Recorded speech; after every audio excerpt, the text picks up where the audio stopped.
বহু ব্যক্তির একই প্রশ্ন, আমি ঘরে থাকলেই যেন সবসময় ডিপ্রেশনে আছি, ঘর থেকে বাইরে গেলেই মনটা ফ্রি হয়ে যায়, ঘরে ঢুকলেই নানান চিন্তা। তাহলে কি আপনার বাস্তু কোনো দোষ আছে? আপনি চিন্তা করে দেখবেন বাস্তু দোষটা কিভাবে বুঝবেন। কোন শিশু বাচ্চা যদি আপনার গৃহেতে প্রবেশ করে, আপনি দেখবেন সেই বাচ্চা অটোমেটিক একটা ভয় পাচ্ছে এবং সেই বাচ্চাটি একটু কেঁদে ফেলছে।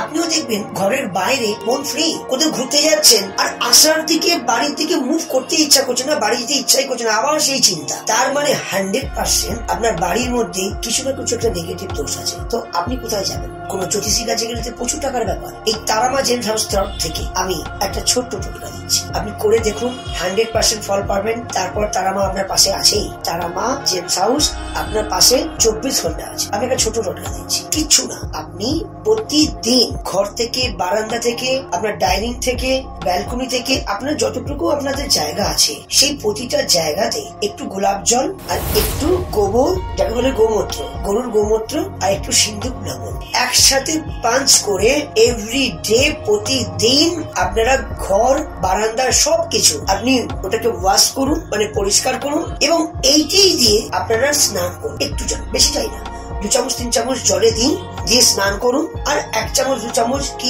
1 কাপ দিয়ে আপনারা ফ্লোর, ঘর যত যা আছে যাবতীয় জায়গা করেন আপনি পরিষ্কার করুন, পোছা লাগান। দেখবেন আপনাকে কোথাও যেতে হবে না। এই তারামার তরফ থেকে, তারামা জেমস হাউসের তরফ থেকে আমি আচার্য দেবজিৎ বলছি, আপনাদের ঘরে হাসি ফিরে আসবে। সকলের মঙ্গল হোক, ভালো থাকবেন, সুস্থ থাকবেন। জয় মা তারা।